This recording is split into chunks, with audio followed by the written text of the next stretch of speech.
Ona görə insan hər bir işində sadiq olmalıdır. İstər ticarətində, istər ustalığında. Bugün ustalardan da şikayət edənlər var. Nə qədərdir belə ustalardan şikayət edənlər. Qardaş, ustasan, işi normal gör. Bacarmırsansa işə girişmə. Kiminsə evini yıxıb bədbəxt eləmə. Adam bir dənə ev tikir də qardaş. Yuva qurursan, işə tapşırmısan hər hansı bir ustaya. Mən burada bir dəfə gedib yaşayacağam da, ömür boyu mən burada remont eləmək fikrim yoxdur axı, düzdürmü qardaş? Bacarmırsansa qardaş, bu işə girişmə. Və ya maşının var, verirsən bir ustanın yanına, bərbad günə qoyur. Bir yerini düzəldəndə vurub o bir yerini xarab edir. Və yəni ömür boyu yeni düzəldir. Aparırsan, qardaş, nə oldu? Yox, burada bu problem var, orada bu problem var. Qardaş, maşını pis günə qoyur. Və ya həkimdir. Gedirsən həkimin yanına, müalicə eləməyə gəlsən özünə, həkim laf səni bədbəxt günə qoyur. Az olub belə şeylər. Xəstə ayağı amputasiya eləməyə əvəzdən götürüb sağlam ayağı amputasiya edib. Belə şeylər başlayır. Həm biabırçılığa bax. Və bu yaxınlarda bir dənə gördünüz də, yəni çıxmışdı YouTube'da, Facebook'da, harada bu xəbərlərdə. Xəstə harada uzanıb, xəstə də əməliyyat gedir. Bunlar qılınc oynayır. Görməmisiniz videonu? Dəhşət. Yəni biabırçılıq deyə Allah hamd olsun. Sonra da araşdırıblar ki, bu heç həkimlə deyilmiş. Yəni belə deyək də, yəni həkimlərin siyasında bu nazirlikdə bunun adı yoxdur. Heç həmən o yerlər də belə qeydiyyatdan keçməyib. İndi hər bir yer açıq, o şey var, bir sex açım işləyir. Həmən söhbətdə, bu da belə deyək, həkimlərin sexidir. Yəni, yazıq uzanıb, yəni yataqdadır, əməliyyat yatağında. Bunlar da oynayırlar, qılınc oynayırlar, bir yarışdadır, nə bilim. Sonra orada görmürsən o dəmiri. O bədəndə deyəsən, nə, o pi əritmə əməliyyatını əməliyyat bilmirəm. Soğur çıxardı, sonra başı belə, biabırçılıq, bu nə? Vallahi biabırçılıq. Yəni, ciddi tədbir görülməlidir, həqiqətən. Və ya müəllimdir, tədrisdə də var, bu belə, subhanallah. Yəni, tibb sahəsində belə biabırçılıqlar çoxdur. Tədris sahəsində də çoxdur, qardaş. Müəllimin zərrə qədər savadı yoxdur, uşaqlara görə dərs keçir. İndi şükür Allah, bu imtahanlar oldu, müəllimlərin imtahanları. Görürsən, nə qədər insanlar işsiz, gücsüz qaldı. Deməli, sən düzgün təhsil verməmsən, sənin kimlərə təhsil verməsə yaxşıdır. Tək təhsillə kifayətlənmək lazım deyə, müəllim həmçinin nə olmalı? Tərbiyəçi. Bugün məktəblərdə niyə problemlər çoxdur? İndi bəzi işıqlandırılmayan tərəflər də olduqca çoxdur. Biz hamımız məktəb oxumuşuq, bunu görmüşük. Hər birimiz öz məktəb illərində danışıqlarımızı efirə versək, deyərsən ki, ay Allah, bu məktəblər nə gündə olur? Ki, indi elə şeylər yoxdur ki, bəzi işıqlandırılır, bəzi işıqlandırılmır, məsələn.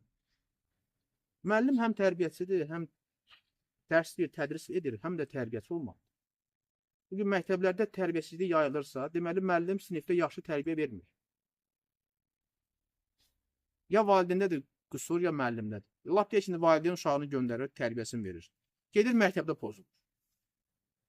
5-6 saat bu məktəbdədir, deməli, bunun tərbiyəsini müəllimlə məşğul olmalı, yoxsa yox. Əlbəttə. Müəllim öz işində, öz keyfində dərsin görə verdi, çıxdı, getdi və s. Uşaq bağçalarında olan biabırçılıq, hər dəfə görsən efirə çıxır. Uşağı döyür, çırpır, qışqırır, bağırır, nə bilim, bəziləri uşaq bağçalarında olan ərzaqları satır. Biabırçılıq nə qədər şeydə görsən, yəni var da, minuslar var. Amma çox şükürlər olsun ki, tədbirlər görülür, Allah həmd olsun. Yəni, dövlət də ayıqdır, sayıqdır. Amma sözümün nədir? Yəni, insan peşəkar deyilsə bir işində, o işi görmək lazım deyil. Ona görə Peyğəmbərimiz sallallahu aleyhi və səlləm deyir ki, Allah Teala bir bəndəsində gördüyü işi, gözəl görməsini sevir. Ustasansa, gözəl ustalıq elə.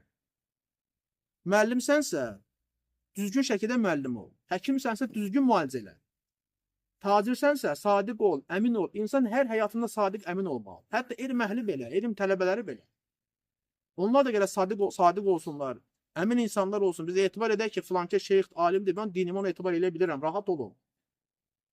Yəni, bugün hər kəs öz tutduğu vəzifəsini doğru düzgün etməlidir. Çünki biz etibar ediriksə, mən həkim yanına gedirəmsə, mən həkimə etibar edib getmişəm, mən sənə canımı əmanət eləmişəm. Deməmişəm ki, məni öldür, şikəst elə. Və ya müəllim, və ya tərbiyəçi və s. usta, həkim və s. fərqi yoxdur. Tacirdir. Etibar edirəm, səndən mal alıram. Niyə məni aldadırsan? Niyə keyfiyyətsiz malı yalandan and içərək ki, mənə sırıyırsan? Ona görə Allahdan qorxmaq lazım. Bütün bu xidmət sahəsində işləyəndə qorxsunlar ki, birdən onlar da bu ayələrə daxil ola bilərlər, o hədislərə, şiddət hədislərinə ki, Allah danışdırmaz, yüzünə baxmaz, onlara şiddətli əzab var. Və ya da o da tacirdən gəlirsə, sənə də aid ola bilər. Mən də sənə etibar eləmişəm. Yalandan deyirsən ki, mən həkiməm, 3 dənə diplomam. Şikəst edib qoyursan, cəmaatı bədbəxt edirsən. Müəllim, mən belə savadım var. Uşaq savadsız nə instituta girir və s. və digər ustalığı bacarmır, bədbəxt günə qoydu. Evimi də pis günə qoydun, maşın tapşırmışam, maşınımı da pis günə qoymuşsan. Bəzi ustalar var, maşın yanına qoyub gedə bilmirsən, birdən detallarını dəyişir. Məcbursan 5 saat yanında durasın. Etibar eləmirsən. Ona görə hər bir kəs Allahdan qorxmalı. Sadiq olmaq hər bir halda bizə yaraşan bir əməldir. İnsan Allaha iman gətiribsə, mən müsəlmanam deyirsə, sadiqlərdən olmalı. Doğru danışanlardan, əmin olanlardan olmalıdır. O gündə, qiyamət gündə insana vallahi yalnız sadiqliyi fayda verəcək. Qal Allah, həzə yevmü yənfə'us sadiqinə sidquhum.